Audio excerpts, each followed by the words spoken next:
In the bustling city of Lagos, where the sound of honking danfo buses mixed with the chatter of market women, there was a small stall at the corner of the street. It was an ordinary spot, nothing special at first glance.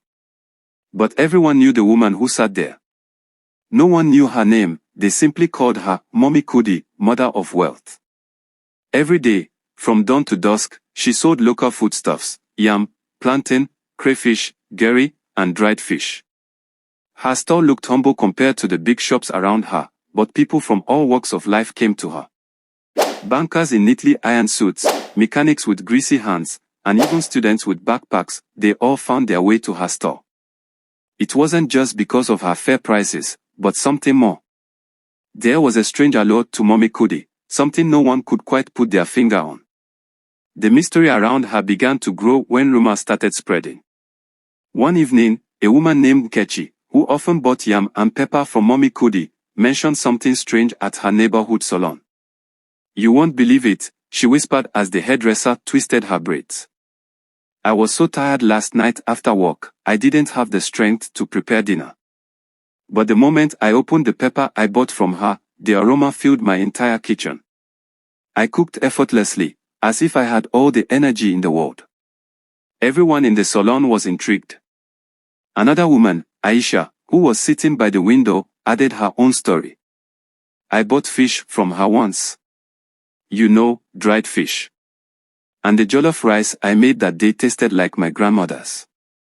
But the strangest thing, I've never cooked jollof like that before. It was perfect." Soon, the stories multiplied. People spoke of getting sudden good luck after buying from Mummy Kudi. A man claimed he was promoted at work the day after buying garri from her. Another woman swore that her long-lost brother called her the evening she cooked with the crayfish she bought from Mummy Kudi's store. Mummy Kudi, however, never said much. She simply smiled as she wrapped yam in old newspapers or tied fish in nylon bags. She was soft-spoken, her voice barely rising above the market noise. If anyone asked her about the stories, she would laugh gently and dismiss them. "I'm just an old woman selling food, my children. There's nothing special about me." But people weren't so sure. One day, a young woman named Dyda decided to find out more about Mummy Kudi. She worked at a nearby bank and had recently experienced her own stroke of good fortune after buying peppers from the old woman. Her curiosity burned like fire, and she felt there had to be more to Mummy Kudi's story. So, one Saturday, after buying some plantains, Dyda lingered around. She noticed how Mummy Kudi would hum softly, occasionally gazing into the distance as if lost in another world. The sun was setting, and the market was emptying out. Dyda, pretending to be adjusting her bag, stayed behind as the old woman began packing up her store. As soon as the last trader left the street, Mummy Kudi did something strange. She reached into a small calabash under her table, pulled out what looked like kola nut, and whispered something to it. Suddenly, the wind picked up, swirling dust and leaves around the store. Dyda's heart raced. She wanted to move, but her feet were frozen in place. The old woman placed the kola nut on the ground, and in an instant, her entire store disappeared. Not just the foodstuffs, everything. The small wooden table, the baskets, the wrappers, all gone, as if they had never been there. Mummy Kudi stood in the middle of the empty street, her face serene, almost otherworldly. She looked up, as if sensing Dyda's presence, and smiled. "Curiosity can be dangerous, my daughter," she said in that same gentle tone. Dyda's throat went dry.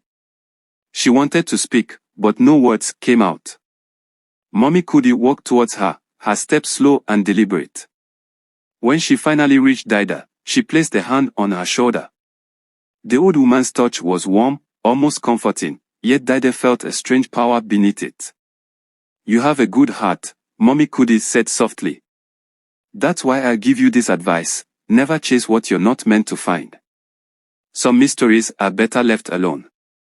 And with that, she walked away, vanishing into the shadows of the street, leaving no trace behind. The next day, Mummy Kudi's stall was back as if nothing had happened.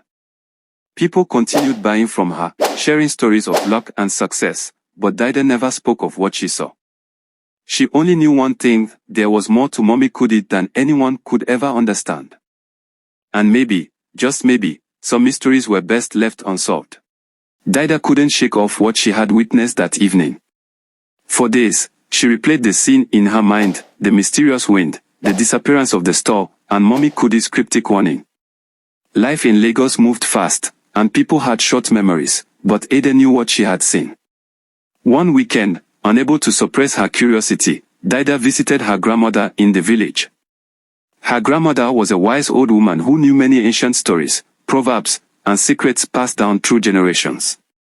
If anyone could make sense of what Dyda had seen, it was her. Sitting on a wooden stool in her grandmother's courtyard, Dyda shared the strange events. Her grandmother listened quietly, stirring the pot of stew cooking over the fire. When Dyda finished, her grandmother sighed and wiped her hands on her wrapper before speaking.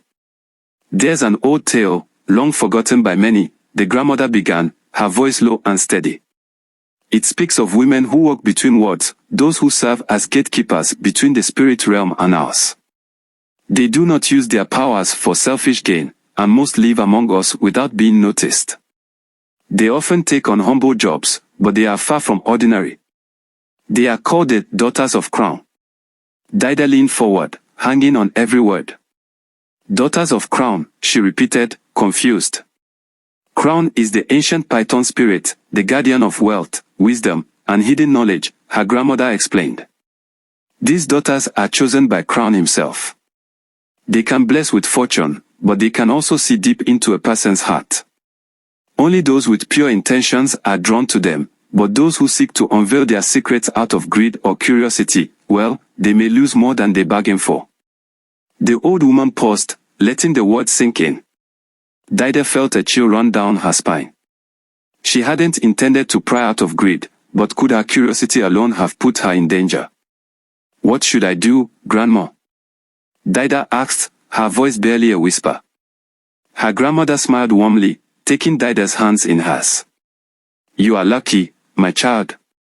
You met Mummy Kudi, and she gave you a warning instead of punishment. Respect her words. Stay away from the mystery and let it remain where it belongs. Continue with your life, and never speak of what you saw again." Dyda nodded, though part of her still yearned to understand more. But she trusted her grandmother's wisdom. Back in Lagos, things seemed to return to normal. Dyda continued working at the bank, and though she still bought foodstuffs from Mummy Kudi, she kept her distance and never lingered at the store again. Mummy Kudi remained the same, kind, quiet, and mysterious.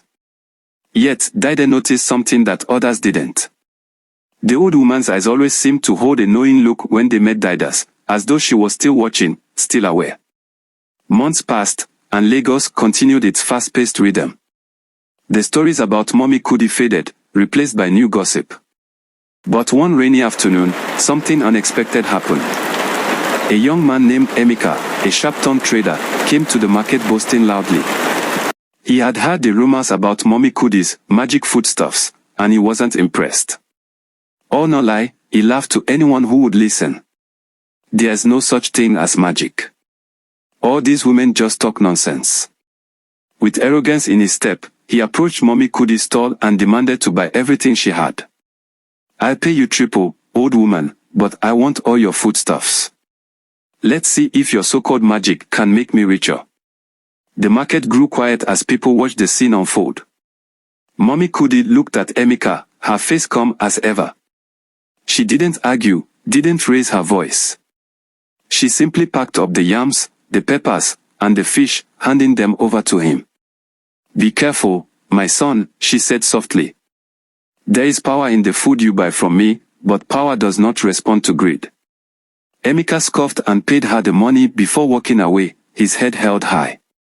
That night, Emeka prepared a lavish meal with the foodstuffs he had bought. He invited friends over, boasting about how he would prove everyone wrong. They feasted late into the night, laughing and drinking. But by morning, something strange happened.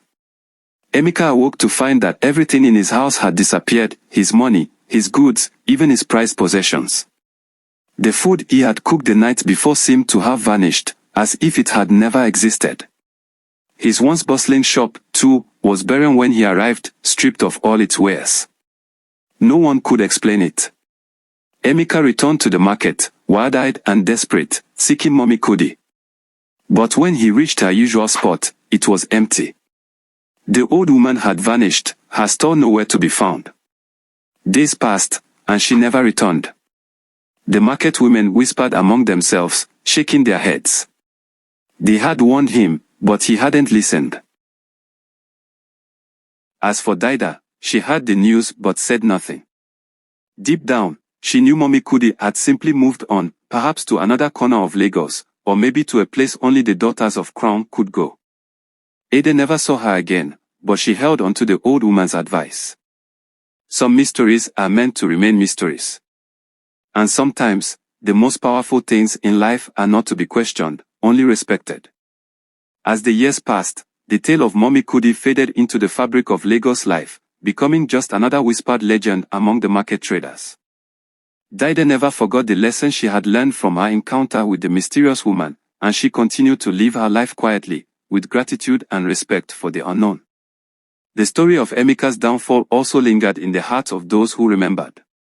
The market thrived, and new traders came and went, but one thing remained clear: there were forces in the world beyond human understanding, and one should never take them lightly.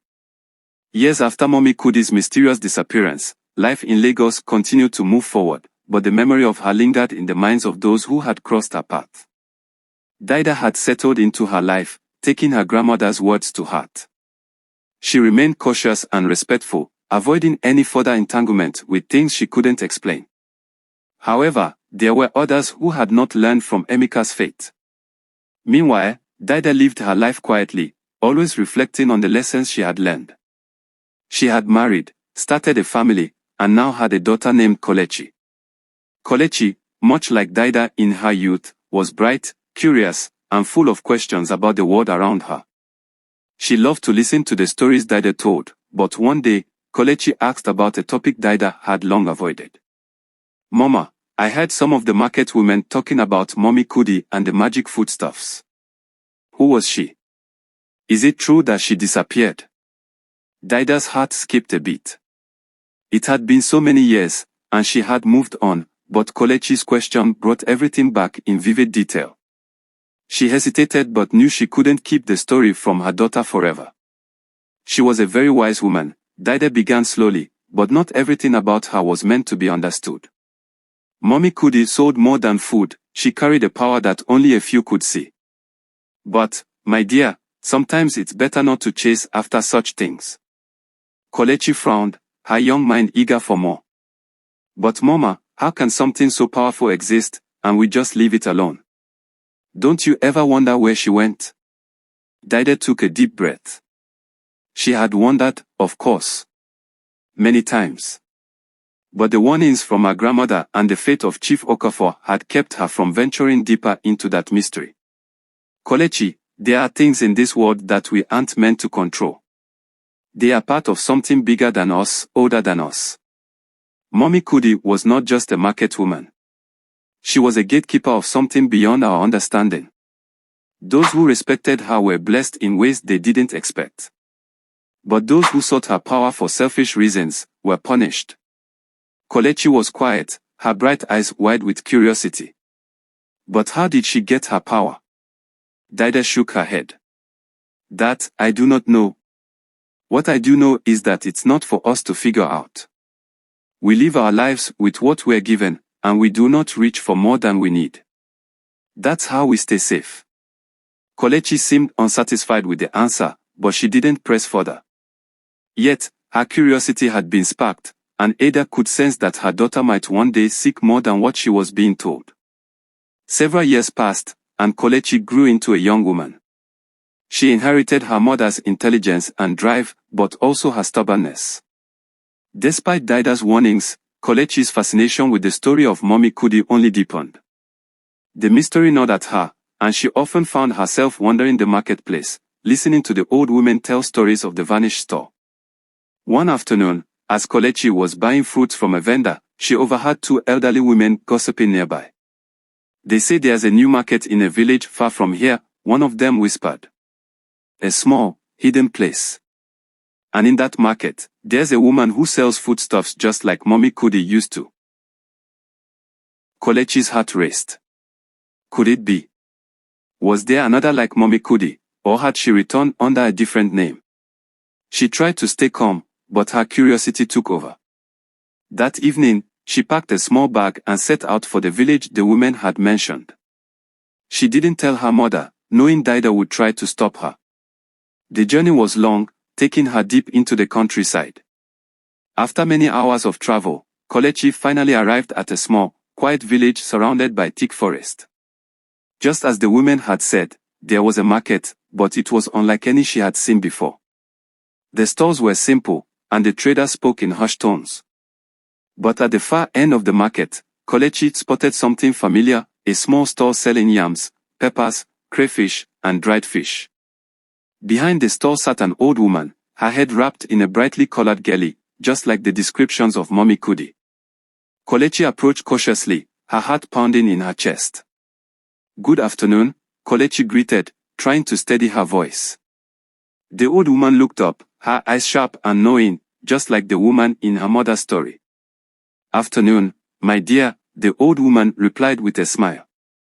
"What can I do for you?" Kelechi hesitated, unsure of how to proceed. "I've heard stories about a woman who sold foodstuffs like this. Her name was Mummy Kudi. Do you know her?" The old woman's smile deepened, but she didn't answer directly. Instead, she leaned forward, her eyes narrowing as she studied Kelechi closely. "You remind me of someone I once knew," she said softly. "Someone who came to me many years ago, full of curiosity and questions." Kelechi's breath caught in her throat. Was she speaking about her mother? "I am not here for power," Kelechi said quickly, remembering Dyda's warnings. "I just want to understand. Who are you? What happened to Mummy Kudi?" The old woman chuckled, her laughter soft but filled with wisdom. "My child, understanding is a journey, not a destination. Mummy Kudi was one of many who served the spirit of this land, just as I am. We are protectors, not for the benefit of humans, but for the balance of the world." Kelechi blinked, trying to take it all in. "So, you're like her. A daughter of Crown." The woman nodded. "Yes, but I am not her, just as she was not the first. We have existed for centuries, and we will continue long after you are gone. Our role is to maintain the balance, to keep the mysteries of the world where they belong." Kelechi felt a deep sense of awe and humility wash over her. The weight of her curiosity lifted, replaced by a profound understanding of the limits of human knowledge. The old woman stood up and handed her a small bundle wrapped in leaves. "Take this and return to your mother. She will understand what it means." Kelechi thanked her, bowing respectfully, and left the village without asking any more questions. The mystery had not been solved, but it no longer needed to be. She had learned the most important lesson of all. When Kelechi returned home and gave the bundle to her mother, Dyda smiled knowingly. Inside was a kola nut, a symbol of peace, respect, and wisdom. Kelechi's return home from the village with the kola nut marked a new chapter in her life. She had come to understand the importance of respecting the boundaries between the seen and unseen worlds. The days of her intense curiosity were behind her, replaced by a deeper appreciation for the wisdom that comes from restraint. Dyda, relieved that her daughter had returned safely, never asked about what had transpired in the village, but she sensed a change in Kelechi. The young woman had finally grasped the essence of what her mother had tried to teach her all those years. Months passed, and Kelechi devoted herself to her studies and work. She became known for her sharp mind and gentle spirit, qualities that earned her respect both in her community and her workplace. But though she had accepted the limits of human understanding, life had its way of reminding her that mysteries are never truly gone, they only reappear when we least expect them. One evening, as Kelechi was returning home from work, she noticed a small gathering at the edge of the market. Curious, but cautious, she approached. A young woman, not much older than Kelechi herself, had set up a new stall. It was different from the other stalls, not just in appearance but in atmosphere. There was something strange, yet familiar, about the way the market women were drawn to it. The young vendor was selling fruits and vegetables, but they looked fresher and more vibrant than anything else in the market. Kelechi stood at a distance, observing. The vendor caught her eye for a moment, and there was a spark of recognition. The young woman smiled, and Kelechi felt a shiver down her spine. She remembered the old woman in the village, the way she had spoken about the daughters of crown and their duty to maintain balance. Was this new vendor connected to that same ancient power? Though Kelechi felt the familiar pull of curiosity, she didn't approach the store. Instead, she watched as others bought from the vendor, their faces lighting up with delight at the quality of the produce. But there was a quiet unease in Kelechi's heart. She knew, from her own experiences and from the stories of the past, that things like this always carried a deeper meaning. Over the next few weeks, the new vendor's popularity grew. People spoke of how her food seemed to bring good luck, better health, increased business, even success in personal endeavors. The more people bought from her, the more stories circulated. Some called it a blessing, while others were wary. Kelechi couldn't shake the feeling that something was off, but she held back, not wanting to repeat the mistakes of those who had sought too much. One evening, as Kelechi was preparing dinner, her mother Dyda sat down beside her. "I've been hearing about this new vendor," Dyda began, her voice calm but curious. "People say she sells food that brings good fortune." Kelechi nodded, stirring the pot absent-mindedly. "I've seen the store. There's something strange about her, Mama. It reminds me of what you told me about Mummy Kudi." Dyda sighed deeply. "Life has a way of repeating itself, doesn't it? But you, Kelechi, know better now.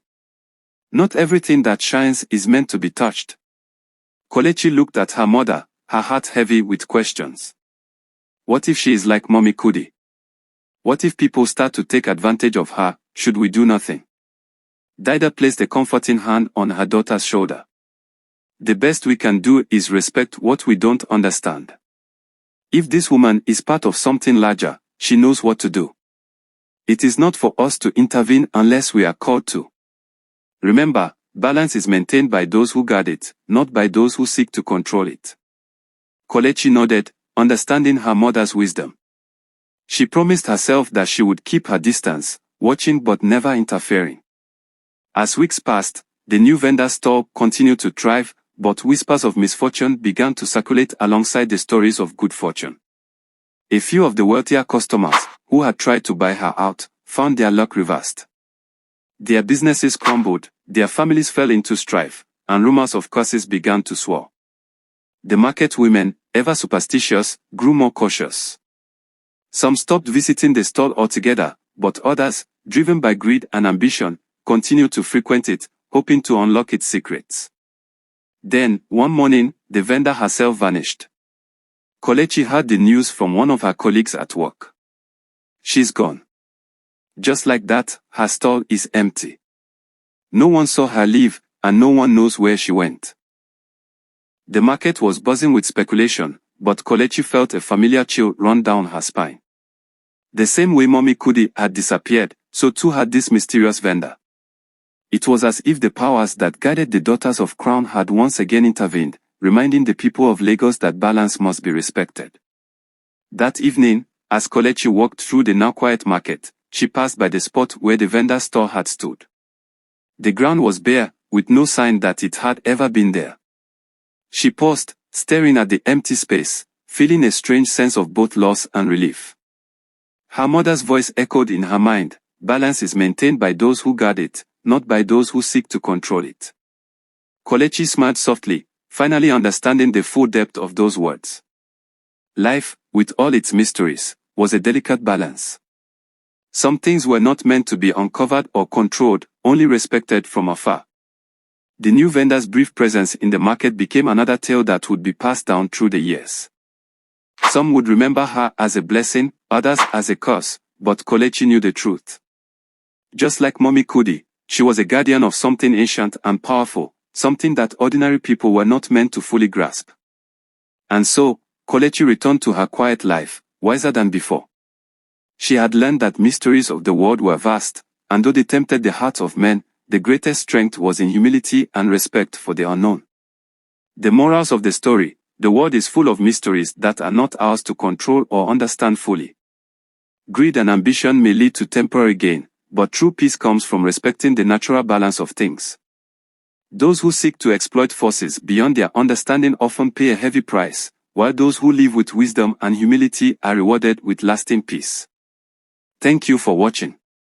If you enjoyed the story, please like, comment and subscribe to the channel. See you next time.